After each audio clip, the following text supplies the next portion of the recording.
The piercing wail of police sirens sliced through the tranquil morning as I stood at the edge of my private lake, watching 3 squad cars tear down the dusty road toward my ranch.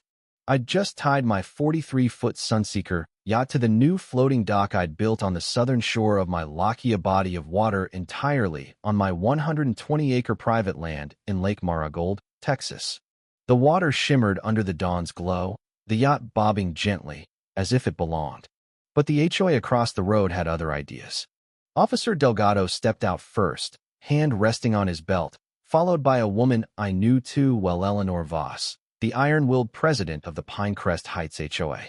She charged across the field, her wide-brimmed hat flopping, her scowl sharp enough to spook a rattlesnake.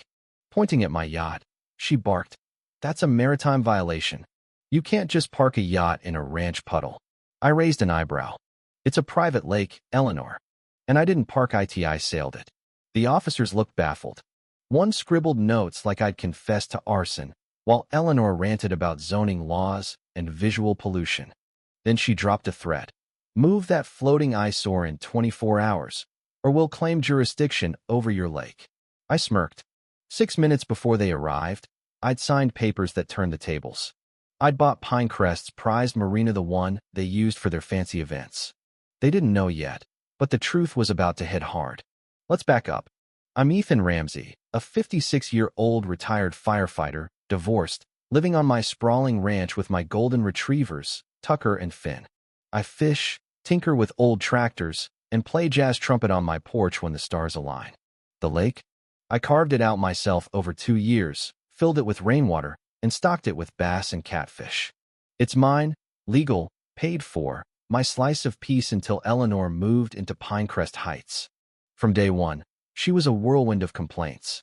First, it was a gnarled tree by my fence, ruining her aesthetic. I said no. She called the county.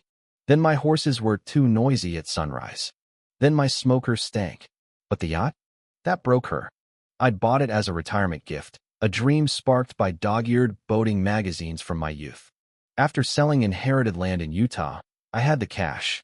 Why dock it miles away when I could sip coffee in my boots and admire it on my lake? So, I built a dock, had the yacht hauled in, and set it afloat. Easy. But when that yacht appeared, Eleanor lost her mind. Pinecrest's HOA fired off letters, threatening lawsuits, calling my yacht a visual travesty. One even warned of forced community oversight. My land isn't under their control, so I ignored them. Then my friend Caleb, a real estate broker, called with a bombshell. Pinecrest Marina was for sale. The HOA couldn't afford it, but I could. So, I bought it cash, signed, sealed minutes before Eleanor and the cops rolled up.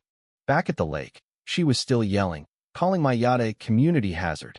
Tucker growled as she tried to storm my dock, nearly tripping. Officer Delgado, visibly done, asked if I knew about the HOA's petition to seize my lake. I nodded, then my phone pinged. An email hit Eleanor's inbox. Her face froze. Then she shrieked, "You bought our Marina?" I grinned. Yup. Silence. Even the crickets paused. But I wasn't finished. I had plans for that Marina, plans that would make Pinecrest regret their crusade. Then a truck roared up my driveway. Out jumped Victor Lang, Pinecrest's vice president, a squat man in a sweater vest, waving papers like a war banner. "You can't steal our Marina," he roared. "It's sabotage." I shrugged. "I paid. You tried to bully me on my land. This is just justice." Victor's face turned crimson as he shoved a stop order at me, claiming my yacht needed a regional inspection. I laughed. "It's not commercial, Victor. It's my weekend escape on my lake." Delgado scratched his chin. "No laws broken." Eleanor and Victor erupted, but then a crack rang out. The dock tilted, and Eleanor, in her fury, slipped and plunged into the lake, hat, slacks, and all. She surfaced, sputtering, screaming, "You planned this." I offered a hand. She swatted it away. "I don't control gravity," I said, "but I do control the Marina. Maybe budget for swim lessons." As she floundered, a black SUV rolled up. A man in a navy suit stepped out, briefcase swinging. "Ethan Ramsey?" "Paul Tanner, County Zoning Office." The HOA filed a complaint about an illegal maritime structure. I sighed. "My yacht." He nodded but shut Eleanor down. "This lake is private. No violations."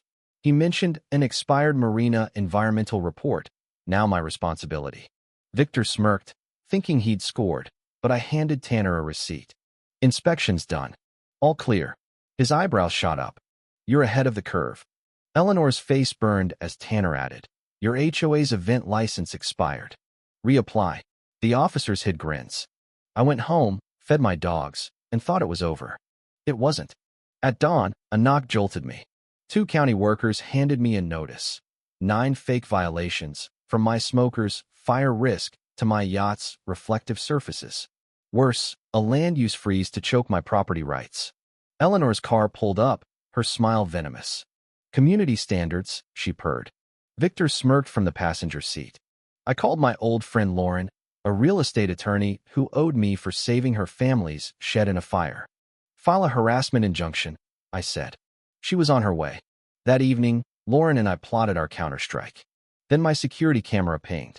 I checked the feed and froze. Eleanor, Victor, and 2 HOA cronies were at my marina with bolt cutters, sneaking in equipment for a community talent showcase. They thought an old lease loophole gave them access. They were wrong. I let them set up tents, tables, a cotton candy machine recording every move with my drone. Lauren and I filed a trespass report with the sheriff, backed by footage and my marina deed. The next night, as Eleanor and Victor finalized their guest list, I strolled up with a cease and desist order. You're trespassing, I said. Deputy Larson backed me up. Eleanor's headset hit the dirt. Victor stammered. In 20 minutes, their event collapsed, tents down, balloons burst, guests turned away. I threw my own bash, the Free Ranch Jubilee, with neighbors, ribs, and my trumpet wailing jazz. But as the music blared, a text buzzed. Enjoy this. The HOA's suing you in civil court. Lauren scoffed. They want to fight? They'll lose. 2 days later, I was served. The HOA claimed I'd caused emotional distress and nuisance. Lauren filed a countersuit, digging up dirt on their toxic history. Neighbors rallied, one with a binder of HOA nightmares. Then, Eleanor tried one last stunt, another marina event. She waived a decade-old lease, auto-renewing unless canceled. I'd missed it. Smug, she said, we sold tickets. Cancel us, and you're the bad guy. Lauren whispered. We'll appeal, but let them set up. I grinned. I've got better. The night before their showcase, I filed a retroactive lease termination at the courthouse. At 6 a.m., as their stage gleamed, I arrived with Lauren and Deputy Larson. Events canceled, Lauren said. Your lease expired at midnight. I held up a USB drive proof of their trespass, break-in, and lies. Eleanor's face crumpled. Larson ordered everyone out. Vendors packed up, chairs toppled, and Eleanor's dreams sank faster than her hat in my lake. As they fled, I climbed aboard my yacht, Tucker and Finn at my side, and sailed across my lake. Eleanor shouted, "This isn't over."